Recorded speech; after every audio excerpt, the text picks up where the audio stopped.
Gente, boa noite, beleza? Estamos aqui hoje para fazer uma live a respeito da história da estação solar. Você que acompanhou, que a gente fez uma tentativa dessa live na segunda-feira, aí tivemos alguns problemas, mas tranquilo, estamos aqui de novo para poder retomar. Esperando um pouquinho aí a galera entrar. Fazendo aqui uma recapitulação, né? Para você que ainda não está sabendo, eu estou fazendo um desafio, se chama Desafio dos 20 Dias, em que eu estou trazendo aqui durante 20 lives conteúdos relacionados à gestão financeira, à gestão, ao empreendedorismo, e eu estou convidando algumas pessoas para poder falar a respeito desse assunto, e trazendo um empreendedor que passou por esse caminho, passou por esse trajeto, e está aqui hoje para poder falar, contar um pouco da história dele. E é isso, está entrando na live agora. Opa. Bem-vindo, Lula. Legal. Estamos aqui. Vamos ver se hoje segura a internet aqui. Vem um técnico aqui em casa hoje, passou a tarde inteira mexendo nos fios aqui. Isso aí, se Deus quiser vai dar tudo certo. Tá me escutando bem? Tô escutando legal aqui. Coisa boa, então. Então, gente, só lembrando, caso dê algum tipo de conexão, vão avisando aí, gente, pra gente poder estar acompanhando, tá? Pra gente poder ver se tá tudo certo. Aí, se tiver algum problema, a gente vai fazendo alguma administração aqui. Então é isso. Vamos trazer de novo o assunto, né? Pra quem não acompanhou da outra vez, poder acompanhar hoje. Se apresentei para as pessoas, por gentileza. Beleza, eu sou o Lula, Luiz Fernando, sou proprietário da Estação Solar, moro aqui em Pirenópolis desde 1997 e sou desidratador de fruta e também sou biólogo com especialidade em tecnologia ambiental. Legal. É isso aí, meus amigos. Hoje, nessa live, a gente está buscando trazer conteúdos práticos, né? Conteúdos que sejam voltados para a realidade mesmo, né? Das pessoas. Você que é um empreendedor que está buscando saber como começar, digamos assim, se você acha que a noção de empreendedorismo está muito distante da sua realidade, hoje a gente vai trazer uma história bem interessante aqui de como realmente na prática a gente consegue romper as dificuldades. Para quem ainda não me conhece, meu nome é Jorge Luiz, eu sou consultor financeiro, estou buscando atender os microempreendedores, profissionais liberais, a estruturar melhor a sua vida financeira, né, a saúde financeira do seu negócio. E para mim nada melhor do que falar a respeito de gestão, trazendo uma pessoa que tem essa experiência para poder dar um exemplo para a gente, né? Então eu estou buscando fazer isso aqui através das lives. Então, Lula, conta aí para a gente um pouco a respeito da sua história antes de você construir a estação solar, como é que você chegou até essa empresa? Tá certo. Bom, eu em Brasília, nasci em Brasília, né? Fiquei até mais ou menos final da década de 80, quando eu me mudei e fui para Fortaleza. Aí lá em Fortaleza a gente juntou uma rapaziada lá e construímos uma barraca de praia. E nessa barraca de praia a gente fazia muita festa, né? Então juntava muita gente e virou assim um ponto de encontro da cultura alternativa lá de Fortaleza, né? E chegou um tempo que a gente ficou tão famoso, a barraca, que enchia tanta gente, que começou a ter uns movimentos meio diferentes. Aí a gente parou de fazer as festas e entramos na história de fazer pão integral. Então, de um dia para o outro, a gente parou de vender bebida alcoólica, vender peixe, caranguejo, e passamos a vender pão integral. E começamos a fazer esse movimento, e nesse movimento de fazer pão integral, a gente começou a vislumbrar a possibilidade de morar numa terra, né? De fazer uma comunidade rural, morar numa terra, plantar o nosso próprio alimento. E aí a gente vendeu a barraca de praia e compramos um ônibus, e reformamos esse ônibus todo, fizemos um motorhome. Aí viemos viajando, uma parte do grupo, né? Que eram 9 pessoas. Aí chegamos até aqui em Pirenópolis. Aí quando a gente chegou aqui em Pirenópolis, uma parte do grupo resolveu voltar. E eu fiquei com a minha esposa, que eu conheci ela lá nessa barraca de praia, ela me conheceu lá. A gente teve uma filha lá em Fortaleza, que é a Clara Vida, e aí viemos para cá em 1997, aqui para Pirenópolis. E aí eu fui morar na comunidade alternativa, né, com a minha família, eu, a Ana e a Clara. E moramos nessa comunidade alternativa durante 12 anos. Eu ainda tenho uma terra lá nesse local. E nesses 12 anos, quando eu cheguei, lá morava um hippie, o Jürgen, um cara alemão aí de descendência alemã, lá do sul do país, né? E ele desidratava fruta no sol, desidratava fruta solar. E um dia, em desidratadores solares, né? Aí um dia, a gente andando lá pelo meio do mato, ele desenterrou uma lata. E dentro dessa lata estava cheio de manga desidratada. E aí, quando eu comi essa manga desidratada, eu falei, rapaz, que legal essa manga. Ele, pois é, aqui tem muita manga aqui na terra da gente, a gente desidrata elas nessa época que dá e eu saio enterrando por aí. Quando eu lembro onde é que está uma lata, eu tiro e como. E o bicho era meio doido, né? Essa manga ele já tinha desidratado ela há 2 anos, cara. E a manga estava muito boa, né? E como nessa terra tem uma cachoeira, aí de vez em quando ia... Isso foi no século passado, né? Em 99 isso. Aí quando eu construí minha casa lá. Então passava gente para lá para ir tomar banho de cachoeira de vez em quando, né? E a gente era aquela vida, plantava ali mesmo. Aí eu ia comprar trigo orgânico lá em Rio Verde. Aí eu fazia pão integral, vendia na cidade, trocava pelo alimento. A gente plantava, tinha horta, plantava arroz, feijão, mandioca, milho, tinha uma escola comunitária. Então eu vivia o sonho que eu estava querendo viver junto com a família e essa rapaziada aqui de Pirenópolis. Então, quando as pessoas passavam para ir na cachoeira, a gente vendia a banana desidratada e a manga desidratada para essas pessoas. E as pessoas iam gostando até que eu cheguei e falei para o Jürgen, vamos montar um negócio, cara. Vamos fazer uma fábrica de fruta desidratada e vamos vender em Brasília. Aí a gente começou a fazer, eu construí 6 desidratadores solares. Né? Eram 2 metros por 1 metro cada desidratador desse. E aí a gente começou a plantar banana, começamos a plantar abacaxi e pegar as mangas que davam no pé. Né? E começamos a desidratar e a vender. Aí assim começou a estação solar. Né? E o nome Estação Solar foi um nome que foi até ele que sugeriu, porque ele falava que a Terra era uma estação solar de autossuficiência e alegria, né? Onde a gente tinha a capacidade, a condição de plantar nosso alimento, beber a água da nascente, tomar banho de cachoeira e desidratar fruta que nasce no pomar. Né? Então a ideia original foi essa da estação solar. Que legal. Interessante, né? Porque foi só acontecendo as coisas, foi acontecendo e foi tomando proporção, vocês foram só administrando, né? Nesse momento que você tomou essa decisão, né? Sugeriu para ele começar o negócio, vocês tinham muito caixa, vocês já tinham, assim, uma quantidade, digamos assim, segura para empreender ou vocês foram na cara e na coragem mesmo? Caixa a gente não tinha nenhum mesmo, a gente tinha cacho de banana. Cacho de banana a gente tinha muito lá, agora caixa... De jeito nenhum, não tinha dinheiro não. A gente ia fazendo as coisas, o que vendia, aí comprava um pouco de tijolo, aí vendia mais um pouco, aí fizemos o alicerce, né, da fábrica, porque antes da gente construir a primeira fábrica minha lá nesse terreno, a gente descascava a fruta no centro de convivência, que era um telhado lá do lado da minha casa, no mato, né?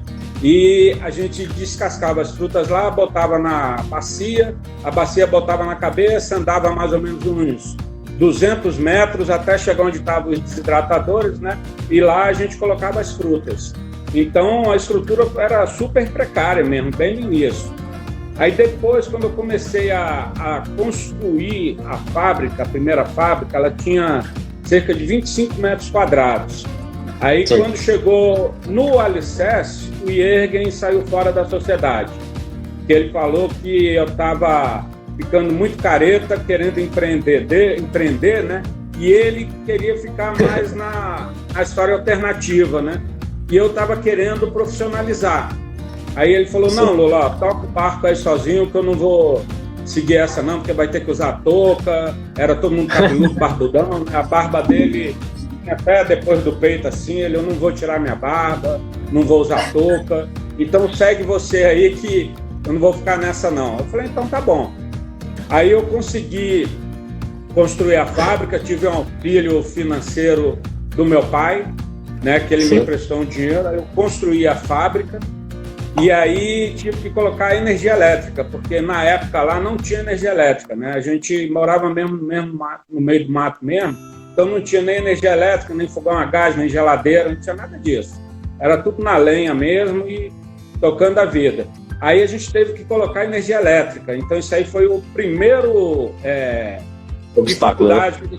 obstáculo que a gente teve que enfrentar, né? Aí teve que entrar numa fila de espera na CELG, aí conseguimos colocar energia elétrica rural lá, e aí eu comecei a construir desidratadores elétricos. Peguei um modelo da Embrapa, que esse modelo da Embrapa era com lâmpadas incandescentes e tinha um timerzinho.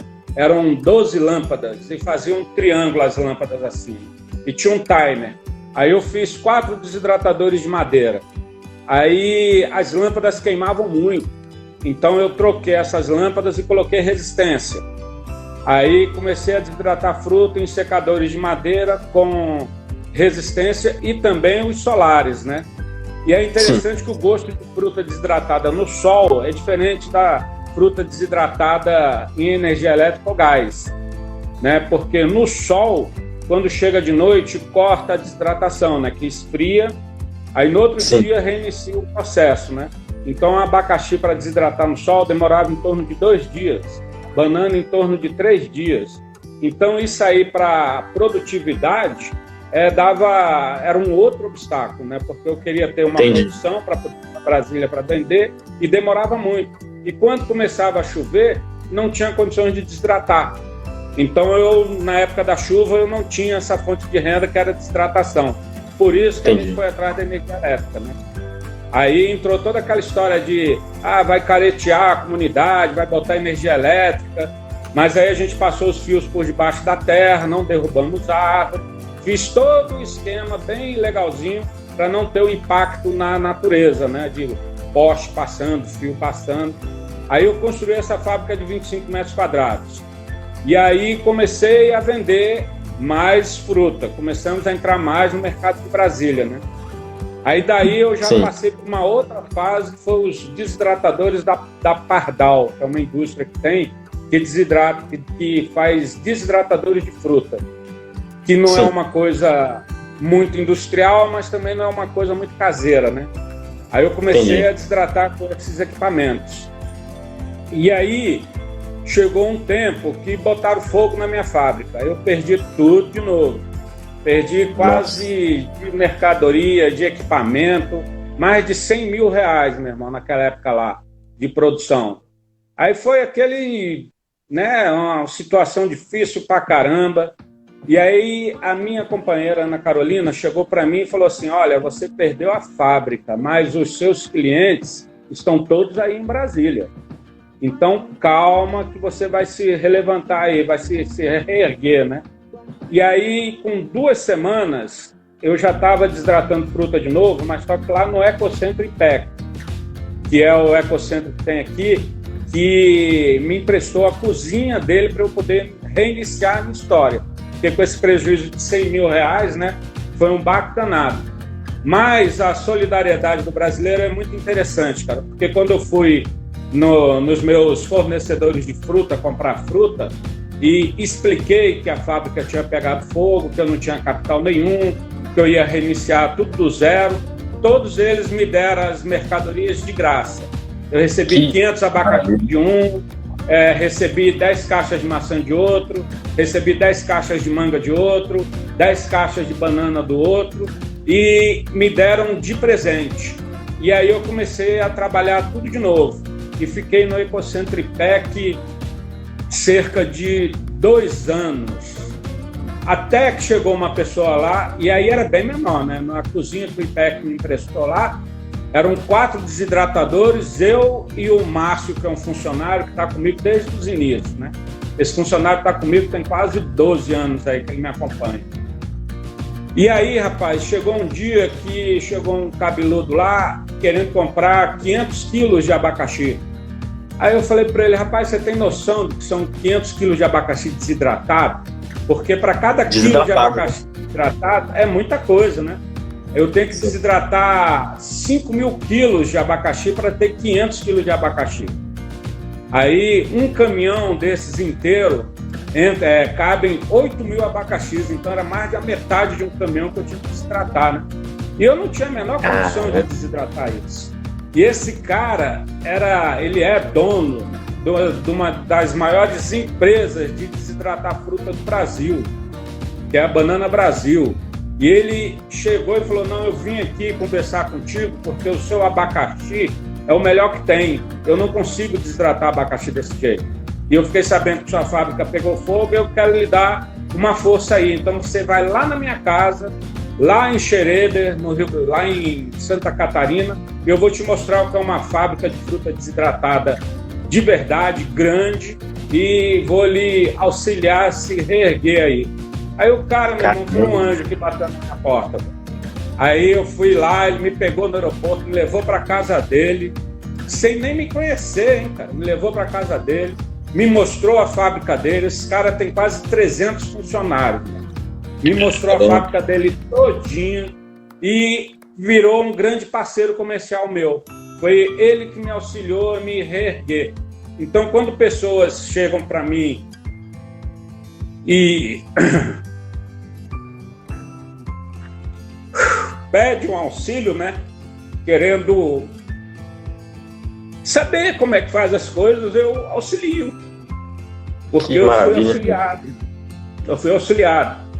E isso é muito importante, porque comércio não tem coração, meu irmão. Comércio não tem coração.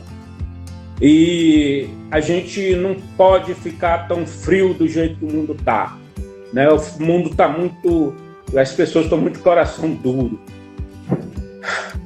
Então, o que eu puder fazer para auxiliar, eu faço. Que alegria mesmo.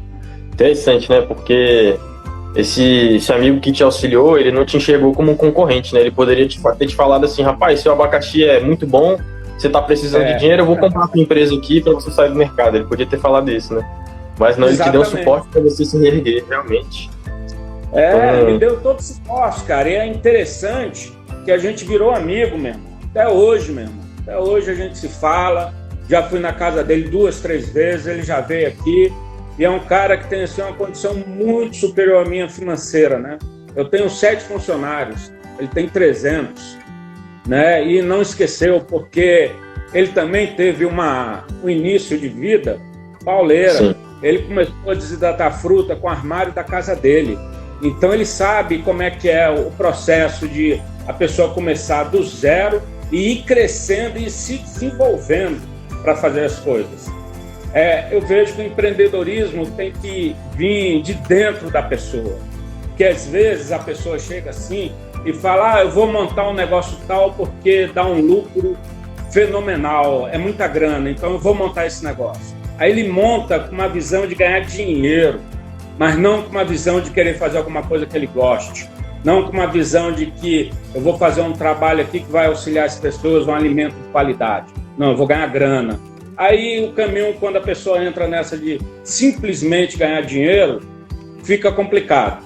Agora, claro que ganhar dinheiro é fundamental, né? Não estou menosprezando aqui, né? Mas é o jeito, é a intenção da pessoa que vale. Com certeza. Isso que você falou é fato isso. Porque, por exemplo, né, eu trabalho com consultoria financeira. Então, digamos assim, da minha maneira de ver, o financeiro é o coração da empresa. Mas é o coração da empresa no sentido do negócio. Mas o coração da empresa, no sentido da prestação do serviço, da prestação do produto, é o próprio empreendedor, é a própria pessoa que está por trás daquilo. Mas é como você disse, a saúde financeira do negócio dita muito, né? Então, sem o dinheiro que você estava precisando ali, você não tinha a mínima condição de prestar o serviço que você tinha condição, que você tinha vontade, né? Caramba, que história realmente emocionante, muito, muito bonito ver esse tipo de atitude de um estranho, né? De uma pessoa que você nunca esperaria isso. Muito interessante mesmo. Bateu lá na porta de bermudão, sandália havaiana e né, super afim de dar uma força, né? Isso é muito importante, mano. Graças a Deus existe pessoa assim ainda no mundo, né? Graças a Deus. Que muito legal. Tinha aqui algumas perguntas para fazer, algumas delas você já respondeu.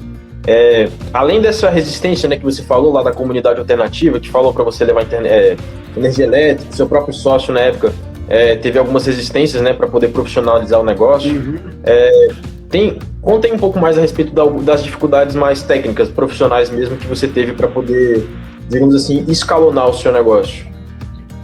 No início, cara, a fruta desidratada aqui no Brasil não tinha muitas fábricas, né? A maioria das fábricas são de banana, né? De banana desidratada. Agora, abacaxi, manga, caqui, não existia isso. Tanto é que a dificuldade que a gente mais enfrentou no início do negócio foi entrar no mercado. Né? Entrar no mercado, chegar e oferecer a fruta para as pessoas e os lojistas acreditarem que aquilo era um produto de qualidade, porque ninguém conhecia. E aí teve um outro caso interessante, que eu fui vender uma fruta numa loja lá em Brasília, e aí o gerente olhou, aí pegou assim, aí falou, esses negócios aqui eu não sei nem o que é, isso aqui não vende não. Uma loja de produto natural. Aí olhou, não, esse negócio aqui não vende não. Aí jogou a fruta no balcão assim e foi embora, né? Aí eu bati no ombro dele e falei, cidadão, o senhor não conhece, mas isso aqui é meu trabalho, viu? Mesmo que o senhor queira agora, eu não vou colocar mais na tua loja não, porque não é desse jeito que a gente trata as pessoas, isso aqui é meu trabalho. Você não sabe o que é fruta desidratada, não se interessou em perguntar o que é, menosprezou o meu trabalho, então eu vou pegar o meu produto e vou sair. E saiba que eu não gostei do que o senhor fez, não. Aí passaram-se 10 anos, 10 anos. Aí essa loja me liga. Mesma loja. Vem cá, por que você vende fruta desidratada em Brasília nas lojas e não vende na minha? Aí eu falei, porque há 10 anos atrás a senhora tinha um gerente assim, assim, assim, e ele fez isso comigo. Aí a gerente da loja dela era balconista naquela época lá. Aí a balconista falou, eu lembro, o nome desse gerente era fulano de tal, eu lembro dessa situação. Olha só, hein? A balconista estava do lado do gerente, aí o gerente foi despedido. 10 anos depois, a balconista era gerente e lembrava de toda a situação. Aí essa pessoa tinha 3 lojas em Brasília, eu vendi nas 3 lojas, né? Então a dificuldade maior foi justamente fazer com que as pessoas acreditassem que era um produto de qualidade e que as pessoas iam gostar. Aí outra coisa que foi dificultoso foi porque, como era no meio do mato, tinha que andar 7 quilômetros, né, de carro pelo meio do mato, então para levar o abacaxi lá dava trabalho, né? Dava muito trabalho. O cara que ia com a caminhonete, era uma caminhonete com gás de cozinha, às vezes a caminhonete quebrava no meio do caminho, então isso também foi uma coisa assim que atravancou um pouco o desenvolvimento da fábrica no início, né? E também arrumar crédito com o banco, porque quando a gente abre um negócio, os bancos não reconhecem aquele trabalho ali de imediato, porque não está gerando recursos para eles, então eles não emprestavam dinheiro para eu poder alavancar o serviço, né? Então, o crédito financeiro também foi complicado. Outra coisa que também eu tive que remar muito para poder conseguir, a autorização das autoridades competentes, né? Secretaria de Saúde, Prefeitura, Bombeiro, tudo isso foi muita dificuldade, meu irmão, no início para conseguir. Eu tinha que ir lá na Secretaria de Saúde aqui de Pirenópolis, pegar o fiscal, botar dentro do carro, levar para lá, para ele poder me dar um alvará para eu poder vender nas lojas, né? Então, esse início foi meio complicado por conta disso. Entendi. Realmente não é brincadeira, né? Nossa. Não é brincadeira. E tem muito, cara, eu tô gostando muito, viu? Grato pela sua participação aqui, que tá muito bom, muito rica essa live. Escutar a história de uma pessoa que vivenciou é diferente da teoria, né? Eu ainda tô aprendendo, ainda tô buscando essas referências para poder me guiar, e tá sendo muito valioso para mim estar escutando essas coisas, viu? Muito grato. E como que você fez no início para começar a divulgar o seu negócio? Porque você falou, né, a respeito de você, digamos assim, chegar nos lojistas, né, mostrar para o seu produto, teve essa dificuldade. E como que você fez para começar a divulgar? Você começou a entrar nas mídias? Como que foi esse processo para você chegar até a divulgação? Aí teve uma outra situação que foi interessante, porque naquela época, como a gente morava na roça, não tinha internet. A internet não chegava lá de jeito nenhum. Então eu não tinha mídia naquela época ali, também não tinha dinheiro para fazer propaganda em revista, outdoor, essas coisas não tinha, né? Então a gente ia nas lojas mesmo e era na conversa, né? Assim, mostrando o produto. Então, como eu tenho assim o conhecimento de como é que faz a fruta desidratada, como é que faz para dar o ponto dela, o Brix, que é o açúcar natural que tem dentro da fruta, né? O ponto de maturação ideal. Então, eu ia conversar com a pessoa e nessa conversa de explicar, mostrar uma segurança daquilo que eu faço, eu dava degustação. Aí, entrega isso aqui para o dono da loja, fala para ele comer, experimentar, para ele poder sentir e ter a possibilidade de degustar o que eu estou fazendo.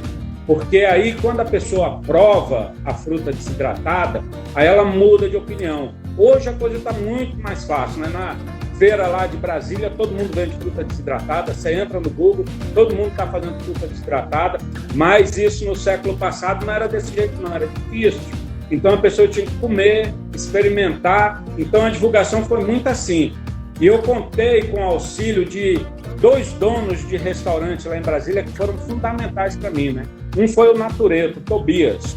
O Tobias, assim, do restaurante Natureto, confiou em mim plenamente. Então, ele comprava, para você ter uma ideia, eu fazia em torno de 500 pacotes de abacaxi a cada 15 dias, né? E então, eu chegava lá no Tobias e ele comprava 350.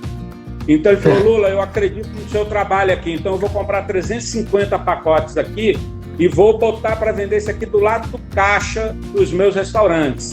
Então começou a desenvolver desse jeito, né? Era na conversa, né? Na segurança do trabalho que a gente faz, que a gente tem que se apropriar daquilo que a gente faz, conhecer todos os passos que a gente faz, e quando a gente transmite isso para a pessoa que vai comprar, ela sente uma firmeza.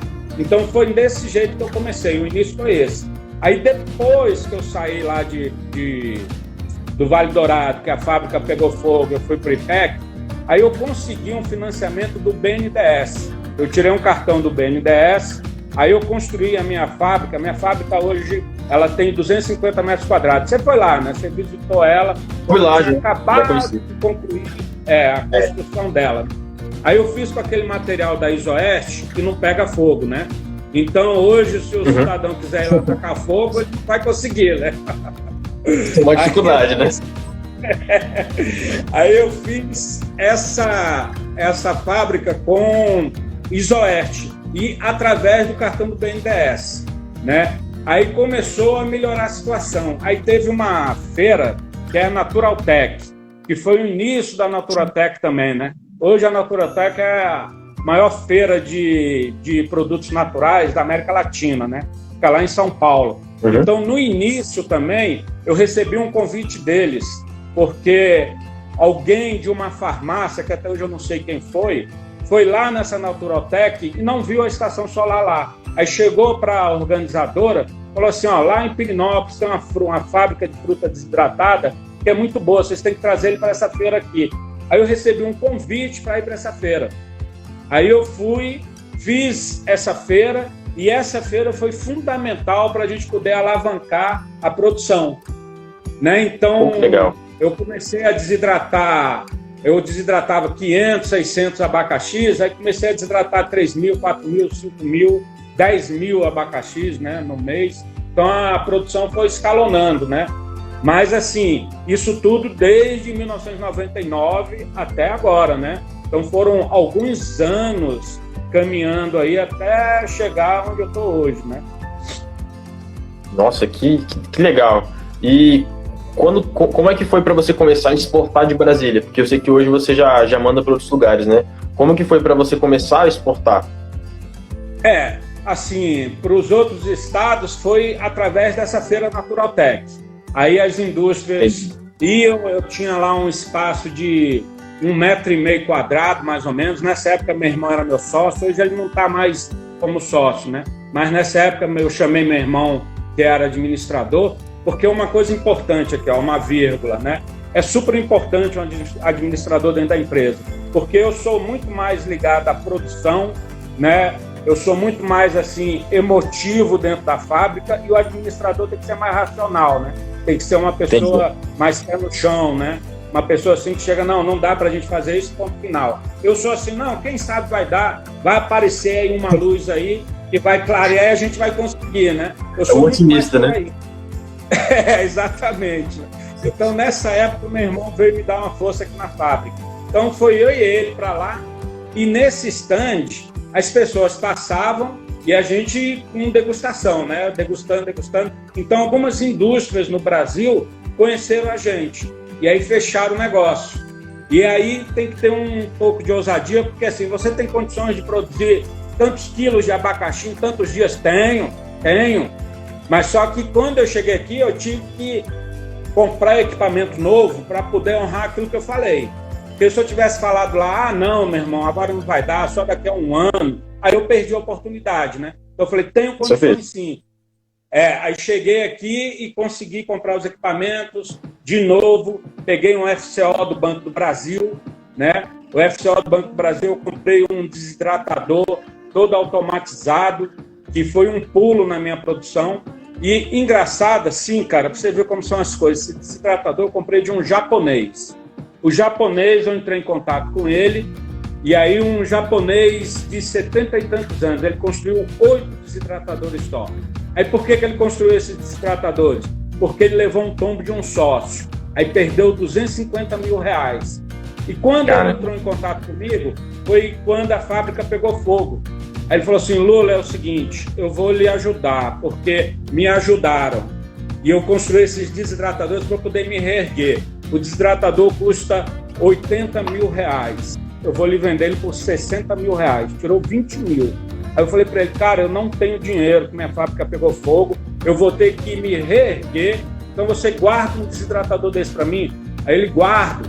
Aí entrou uma recessão, aí ele me escreveu e falou, Lula, é o seguinte, agora o desidratador eu vou lhe te vender por 40 mil reais.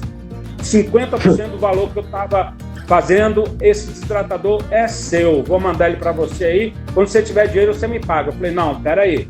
Aí eu fui no Banco do Brasil, conversei com a gerente, mostrei os e-mails para ela. Falei, eu preciso de um FCO para comprar esse desidratador. Aí ela fez o FCO, aí eu comprei o desidratador. E aí também aproveitei para poder dar uma mecanizada na fábrica. Contratei uns engenheiros para fazer umas máquinas para descascar abacaxi, que até então não tinha máquina no Brasil para descascar abacaxi. Aí esses engenheiros foram para dentro da minha fábrica, ficaram 1 ano e meio dentro da minha fábrica, até que eles conseguiram chegar no modelo de máquina para descascar abacaxi. Aí o que eles fizeram? Venderam máquinas para os meus concorrentes todos, abriram uma fábrica de fruta desidratada e foram nos meus clientes vender fruta. Aí os meus clientes ligaram para mim, Lula, o que está acontecendo? O engenheiro fulano de tal está fazendo abacaxi desidratado e está vendendo mais barato que o teu. Falei, ó, se você quiser comprar dele, você compra. Meu preço é esse. E eu vou te contar a história desses engenheiros. Aí contei a história desses caras. Aí eles quebraram, botaram uma indústria de 3 milhões de reais. Quebraram. Aí, olha só, cara. Meu irmão, a vida é muito doida, cara. A vida é muito doida. Aí, a máquina que ele fez para mim era um protótipo. Eu fiquei com um protótipo da máquina. Gastei com esses caras 35 mil reais. Aí, a máquina começou a dar defeito. Aí eu procurei na internet, achei um cidadão francês, aí liguei para ele, aí ele falou, esse projeto dessa máquina eu peguei com o engenheiro tal. Falei, pois é, vou te contar a história. Aí contei toda a história para ele, né? Aí ele falou, rapaz, faz o seguinte, traz essa máquina aqui. Aí eu levei a máquina lá. Aí a máquina hoje, eles estão vendendo essa máquina por 25 mil reais. Esse cara já vendeu máquina para África, para Europa, para Argentina. E essa máquina foi desenvolvida lá na minha fábrica e quem fez fui eu aqui, ó. Eu, É muito doido, cara. Aí ele chegou e falou assim, olha, esse cara trabalhou comigo aqui, ele desenvolveu e aprimorou essa máquina aqui, mas só que ele quebrou. Aí eu comprei o projeto dele. Esse projeto agora é meu. Então eu vou pegar a tua máquina, vou reformar ela todinha, você leva uma máquina que eu tenho aqui feita, vai lá para a tua fábrica desidratar, e eu vou reformar essa máquina aqui, vou cobrar só as peças de você. Aí entrou o Covid aí agora, né? Aí eu tô com a máquina dele lá na minha fábrica e ele tá com a minha lá para reformar. Mas para você ver como é que o mundo dá volta, né, cara? É muito doido, cara. Cara, se não fosse você acreditando, né? Se não fosse você contando, acho que eu nem acreditava, porque meu irmão é interessante mesmo, né? Nossa Senhora. Muito legal mesmo. Meu amigo, que história incrível, viu? Grato por compartilhar isso com a gente. Cara, legal mesmo.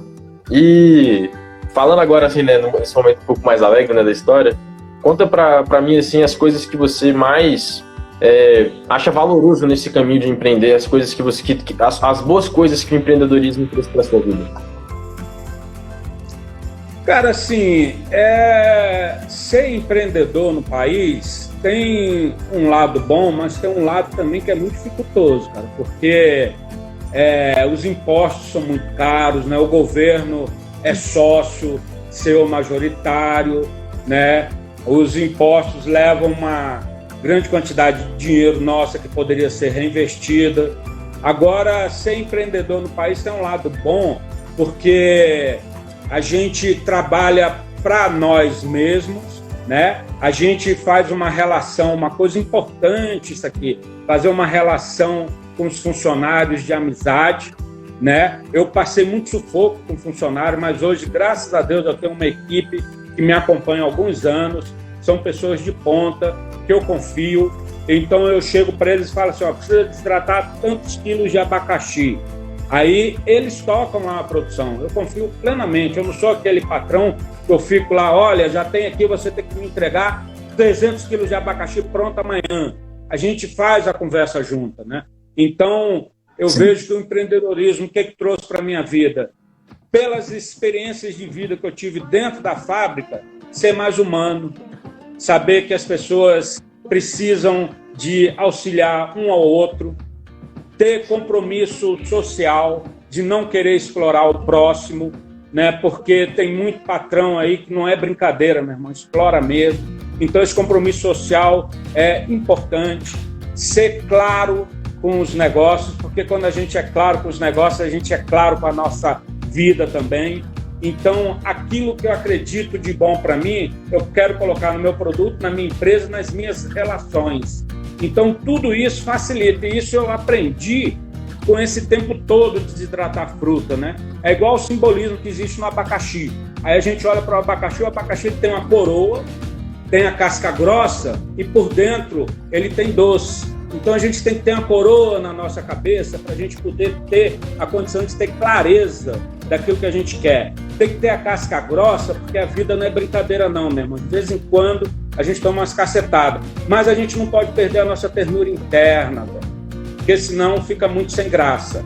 Então, é isso que eu aprendi, a lidar com a vida de uma maneira mais humana, mas sem deixar de ter, assim, uma casca grossa para poder aguentar o tranco. Porque não é brincadeira não, entendeu? Não sei se eu fui claro aí. Entendi, com certeza, foi bem claro. Gostei muito, nunca tinha escutado essa analogia do abacaxi, não, achei bem interessante. boa referência, né? Nada mais justo do que você fazer essa referência, né? Meu amigo, que legal, viu? Muito grato. Mais uma coisa também, se tiver uma pessoa que está buscando começar um empreendimento hoje, querendo começar um negócio, o que com a sua experiência, com a sua história de vida, você tem para dizer para essa pessoa? Cara, conhecer profundamente aquilo que vai fazer, né? O Sebrae me deu algumas vezes auxílio importante. Então, procurar Sebrae, procurar o Senai. Eu desenvolvi alguns projetos de produto com o Senai, com o SESI. Então, se apropriar daquilo que quer fazer. fazer um bom plano de negócio, porque isso, eu não fiz nada disso assim no início, né? Plano de negócio, eu não tinha nenhum. Não tinha nenhum mesmo, não. Era assim, a gente comprava abacaxi, desidratava, vendia, aí um pouco da grana comprava abacaxi de novo e o resto ia comprar comida. Não tinha, assim, uma contabilidade, né? Não existia isso, não.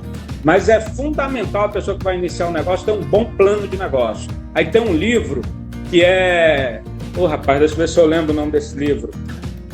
É O Segredo de Sofia, que aí fala como montar um plano de negócios, né? Aí ele dá o exemplo que Sofia queria montar uma fábrica de fazer goiabas. E aí ela vai estudar profundamente o que é a goiaba, como é que é. Então, se a pessoa vai abrir um negócio e quer empreender, tem que saber quem são os seus concorrentes, como é que é o produto desse concorrente, né? Pegar e fazer o melhor possível para o seu produto se destacar. Porque hoje em dia, no mercado, tem uma opção de coisa, né? Então, tem o Oceano Vermelho, que todo mundo está dentro dele, e tem o Oceano Azul, né? O Oceano Azul é aquele que ninguém navega, ou poucas pessoas navegam. Então, tem que procurar entrar por aí, né? E conhecer profundamente onde vai entrar. Pode procurar capital em banco, que hoje está mais fácil, relativamente mais fácil do que... Agora a gente está nessa história da Covid, né, cara? Então, mudou o cenário todo. Mas o que eu tenho para dizer é isso aí. Conheça profundamente o seu negócio. Estude ele. E entre com o coração. A mente para fazer os negócios, fazer os cálculos. Bacana, legal, super importante. Mas o coração é fundamental. Colocar o intento, colocar o entusiasmo, colocar a intenção de fazer uma coisa boa. Né? Aquela história que quando a gente coloca um sentimento bom no que a gente faz, os frutos aparecem. Aparece mesmo e a gente vence os obstáculos que precisam ser vencidos, né? Pô, amigo, que história de vida, realmente. Na vez que eu cheguei lá na sua casa, eu não tinha escutado essa história. Eu escutei um pouco da história antes da estação solar, não do negócio em si. Muito legal. Meu amigo, o que eu tenho para dizer é que eu sou muito grato, viu, por aceitar o meu convite de estar aqui hoje nessa live. Está sendo muito importante para mim, eu tenho certeza que para todo mundo que está assistindo também está tendo seu valor. E vamos já concluir aqui a live.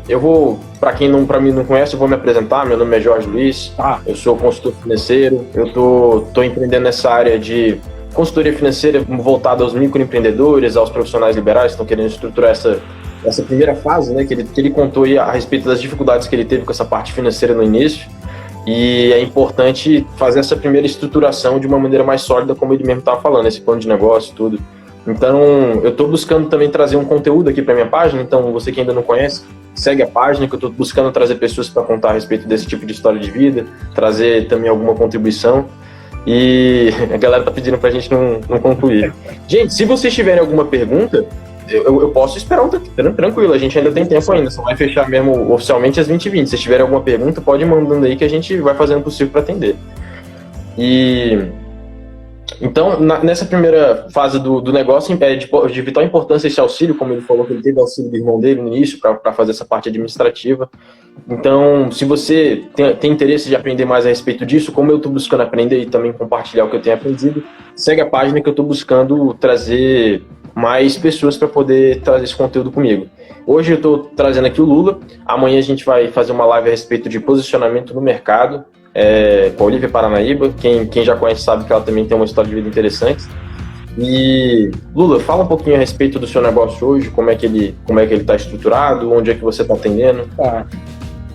Tá, aí quando eu construí a fábrica nova, né, lá no Ecocentripec, foi dentro de uma ecovila, né? Então, a ecovila é como se fosse assim um crescimento de comunidade alternativa, né? Que esse movimento de buscar uma vida natural, de buscar plantar seu próprio alimento, isso aí veio com os ricos, né? Então é um movimento assim de resgate, da gente voltar à natureza, né? Aí, quando eu fui para o IPEC, aí eu construí com esse material da Isoeste, que é o material de conceito de tala limpa, que isso é muito importante, né? Quem mexe com a alimentação tem que ter um zelo assim fundamental com isso. Aí lá a gente tem uma captação de água de chuva, que coloca num poço, numa caixa d'água lá.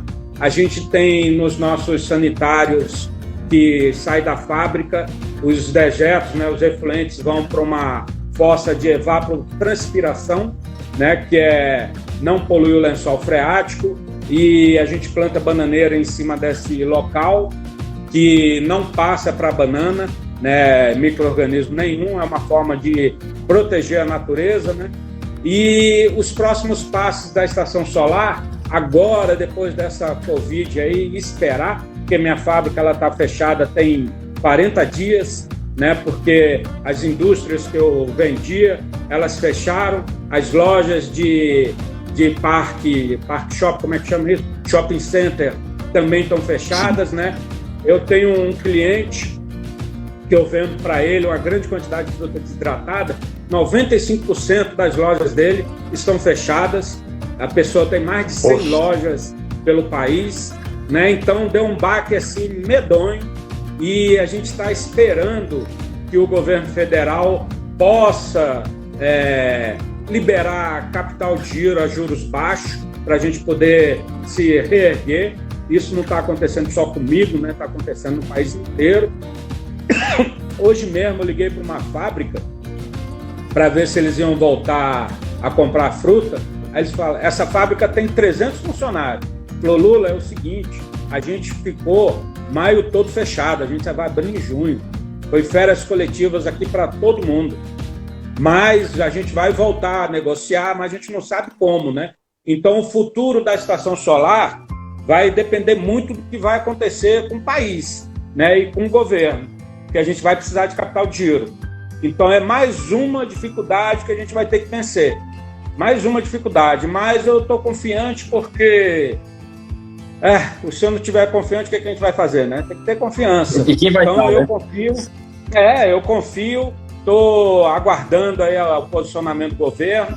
O Bolsonaro, ele ele liberou lá o empréstimo que ia ser feito, mas só que ele fez uma coisa que atrapalhou demais, que ele tirou a carência, porque para as empresas que faturam de 360 mil a 4 milhões e meio por ano, a gente vai poder pegar emprestado 30% do faturamento anual. Então, por exemplo, uma empresa que produz aí R$1 milhão por ano, ele vai poder pegar do governo R$300 mil para poder aplicar e colocar no capital de giro e fazer investimento, né? Mas só que ele não deu carência para pagar. Ele tirou a carência. Os deputados mandaram o projeto para lá com 8 meses de carência. Aí ele tirou a carência. Então vai voltar para a Câmara dos Deputados e eu espero que pelo menos 6 meses de carência tenha aí, porque os juros vai ser muito bom, vai ser um juros de 2,78% ao ano, mais a taxa Selic, que dá 1,65%, se eu não me engano, aí vai ficar um juros de 4% ao ano, né? Então vai ser muito bom, vai dar para a gente se alavancar e voltar a trabalhar, né? Mas, por enquanto, a minha fábrica vai estar fechada até dia 15 de junho. Eu optei pelaquela parte do governo federal, que a gente entrar no acordo, aí o governo que pagou cerca de 80% dos salários dos funcionários, né? E ela está fechada até dia 15 de junho, esperando passar essa pandemia aí. Mais um degrau para a gente poder subir, né? Com certeza. Meu amigo, desejo muita resiliência para você, viu? Que consiga atravessar esse momento com êxito, que consiga almejar o que você está querendo, e não só você, quanto você e seus funcionários, né? Porque não é só você que está sozinho nessa, né? Mas é isso, aí a gente com fé, aí a gente se levanta de novo, né? Aí os planos que eu tinha, que eu ia lançar produto novo, tudo isso agora vai voltar para a gaveta, né? Para esperar a reestruturação do país, né? Do governo, né? Porque quando a gente passou por uma crise grande, que eu vendia muitos pacotes no Brasil todo, né? Aí quando entrou na crise, na época da Dilma, aí eu parei de vender pacotes e começou a vender granel para as indústrias. Então isso aí que segurou, né? Aí agora a gente vai esperar para ver o que vai acontecer, né? Esperar o que vai acontecer. Agora eu estou mais tranquilo porque não é só comigo, né? Aconteceu no mundo inteiro isso. Realmente. Não é uma coisa isolada. Mas então, é isso. Mais uma vez, reforço aqui a importância de, num momento como esse, as pessoas terem atenção com a sua vida financeira. Você que é pessoa física, você que é pessoa jurídica, estamos aqui com mais um exemplo de uma pessoa que com certeza já tem uma história, já tem uma estrutura, né? Não começou ontem o negócio dele, e que mesmo assim não tem para onde correr, está sofrendo com esse momento que está todo mundo passando. Então, reforço aqui mais uma vez a você que está ainda despertando para esse lado do negócio, esse lado do empreendimento, ou da sua própria vida pessoal, reforço essa importância de você buscar esse auxílio, buscar conteúdo. Eu já fiz diversas recomendações de livros, de canais, de página no Instagram para você seguir. Existem vários conteúdos de qualidade que estão sendo produzidos. Então, é isso. E se tiver mais... diga. Eu quero falar mais uma coisa aqui que eu acho importante isso, que eu já fiz 2 consultorias financeiras, e isso é fundamental para poder trazer a visão de quem está de fora e tem o conhecimento do assunto, porque quando a gente está do lado de dentro, envolvido nos números e no dia a dia de produção, a gente às vezes passa batido em algum ponto. E o consultor não. O consultor, ele não tem a ligação emocional com a empresa, então ele olha o número como o número tem que ser olhado, friamente, né? A gente tem que ver Sim. a matemática financeira da fábrica friamente, do empreendedor, do movimento que a pessoa esteja fazendo. Então, inclusive, eu estava no meio de uma consultoria financeira quando entrou o Covid.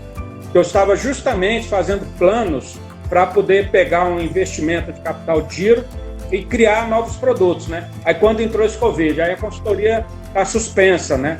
Mas eu fiz também consultoria na área de produção, né? Porque é importante também, porque a gente monta a fábrica e tem todo um processo, né, de alimentação, chegada de mercadoria, limpeza da mercadoria, né? Ter o rastreamento da mercadoria, sanitização, descasque. Então tem uma série de etapas. Então a pessoa que mexe com alimentação pode procurar o SESI, o SENAI ou o SEBRAE para fazer as boas práticas de fabricação, que é o BPF, e as indústrias exigem isso para a pessoa poder vender para eles, né? Então, essas boas práticas de fabricação dá um pente fino assim, meu irmão, muito legal dentro do empreendimento da pessoa.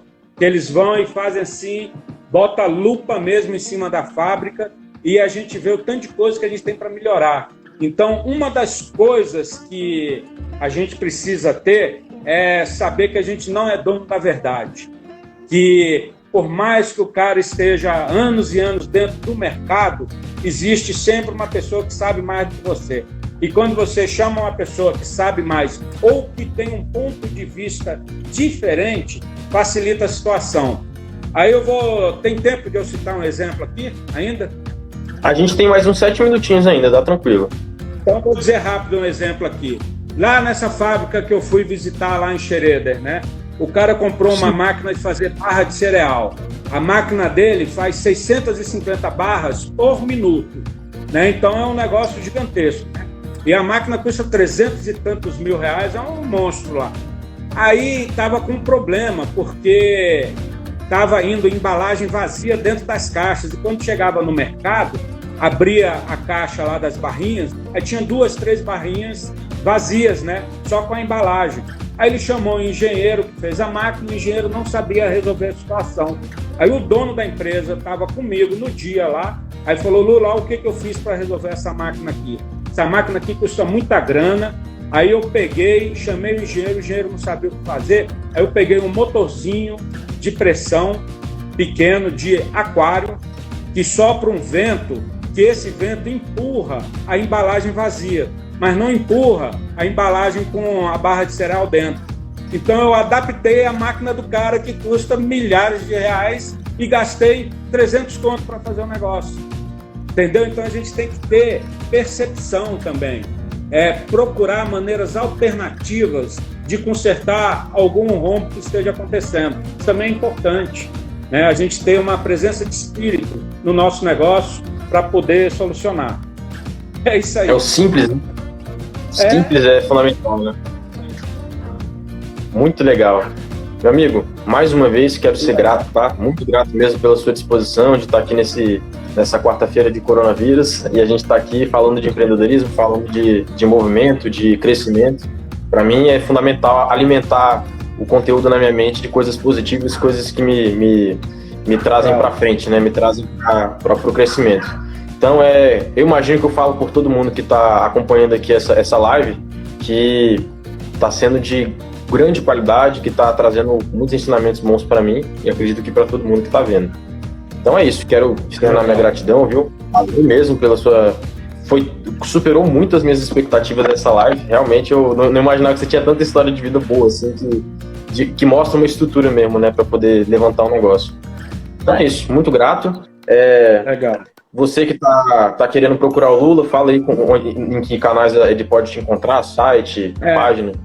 Nosso site é www.estaçãosolartudojunto.com.br. O Instagram é Estação Solar, né? @Estação Solar. E quem quiser conhecer a fábrica, vir aqui quando passar toda essa situação aí, só me dá um alô aí que a gente tranquilamente recebe as pessoas aqui.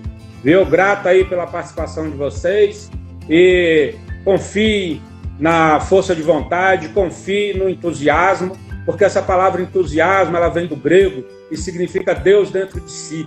Então a gente não pode perder o entusiasmo jamais na vida. Legal, grato aí para vocês. Com certeza, muito grato. Grato pela mensagem também. E então é isso, se você estiver querendo entrar em contato com a empresa, querer olhar mais um pouco dos produtos, se tiver interesse, esses são os canais de contato. E se você também estiver querendo entrar em contato comigo, buscar a respeito do meu conteúdo, pode ir lá no meu Instagram, que tem um link na minha bio, que tem todos os meus contatos lá no Linktree. Tem a minha página no Instagram, canal do YouTube, site. Então dá uma olhadinha lá, meu WhatsApp. Então é isso, olha, as pessoas aqui demonstrando, ó, grande empresário, principalmente ele é excelente pessoa, parabéns pela live. Parabéns, meninos, gratidão por dividirem o conhecimento e a história. É isso aí, realmente, esse é um sentimento que faz muito bem, gratidão. Então, valeu. Legal. É isso aí, gente. Vamos encerrar a live aqui. Grande abraço para todo mundo e tchau, tchau. Valeu, galera.